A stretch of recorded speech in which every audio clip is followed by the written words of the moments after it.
Alors, dans cette dernière partie de notre formation, nous allons voir ce que c'est que le clonage. Donc, le clonage, ce n'est pas tout simplement le fait de faire une copie intégrale d'une VM, parce qu'il existe deux types de clonage. Donc là, si je fais un clic droit, je fais cloner. Ici, je vais donner le nom de ma nouvelle machine et le chemin où elle sera stockée. Pour les adresses MAC, on va les régénérer et ici, on ne va rien préserver. On va repartir de zéro. Je préfère que vous allez comme ça pour éviter des problèmes de conflit. Et là, je fais suivant. Et ici, vous retrouvez vos deux types de clonage. Donc, le clone intégral et le clone lié.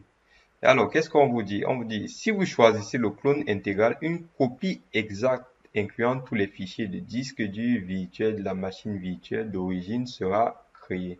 Par contre, si vous choisissez le clone lié, une nouvelle machine sera créée, mais les fichiers de disque dur virtuel seront liés aux fichiers de disque dur virtuel de la machine d'origine et vous ne pouvez plus vous déplacer, vous ne pourrez plus déplacer la nouvelle machine virtuelle sans déplacer également l'origine.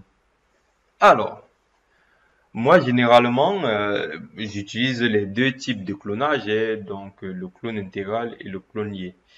Alors, le clone lié est plus intéressant lorsque vous faites des TP sur des environnements de type Windows Server.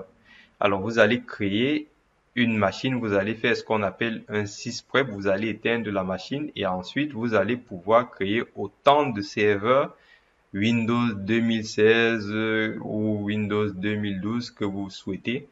Mais il faut que à l'origine le système d'exploitation il soit sous Windows Server, soit la version 2016, soit la version 2012.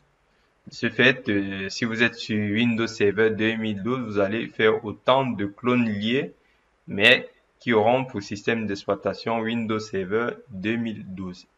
Donc, il y a une petite formation. Si vous prenez ma formation Windows Server, vous allez voir à peu près comment on fait tout ce qui est clone lié vers du Windows Server 2012.